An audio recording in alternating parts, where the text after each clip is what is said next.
The autopsies have been conducted, and the bodies of the 5 servicemen who perished in a helicopter crash were handed over to their families for burial. Lieutenant Colonel Michael Charles was the first to be laid to rest on Wednesday.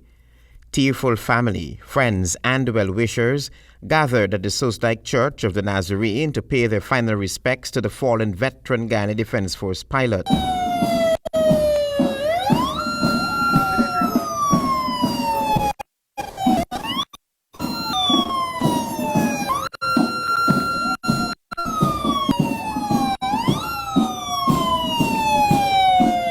In essence, comrades all, he was a good man.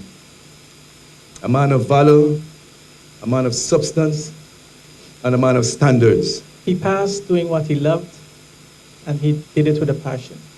And we're all going to miss him, and from the pilots of the Air Corps, the pilots generally, we love him and we will miss him. Family and friends remembered Charles as a dedicated soldier who had always placed service above self. It was reported that Charles, 3 days before the fatal crash, had honored 2 pilots who died in a plane crash nearly 50 years ago near Arau by lowering 2 wreaths into the jungle. Lieutenant Colonel Charles was a man of unparalleled dedication. And I say that for myself and my fellow officers. That is undoubtful. He soared through the skies for over 4 decades. 4 decades, 40 years, unimaginable. Unraveling the hidden beauty of our beloved Guyana through the lens of his camera. Lieutenant Colonel Sean Welcome will be buried on Friday, December 15, 2023. Meanwhile, police on Tuesday said that 3 of the 5 servicemen died from burns, while 2 others succumbed due to multiple injuries. The autopsies were conducted by government's pathologist Dr. Nihal Singh at the Memorial Gardens Funeral Home. Brigadier Retired Gary Beaton, Lieutenant Colonel Michael Charles, and Lieutenant Colonel Sean Welcome all died from burns, according to the autopsy reports.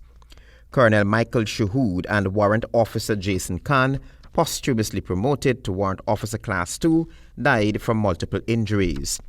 The GDF's Bell 412 helicopter bearing registration marking ARAYA was reportedly on a command mission to visit troops on Guyana's western border. The aircraft landed at Bullet Creek and refueled, and shortly after takeoff, communication was lost and an emergency locator transmitter signal was triggered. It was later discovered that the helicopter went down about 30 miles east of Arau near the Guyana border with Venezuela. Travis Chase, HGP Nightly News.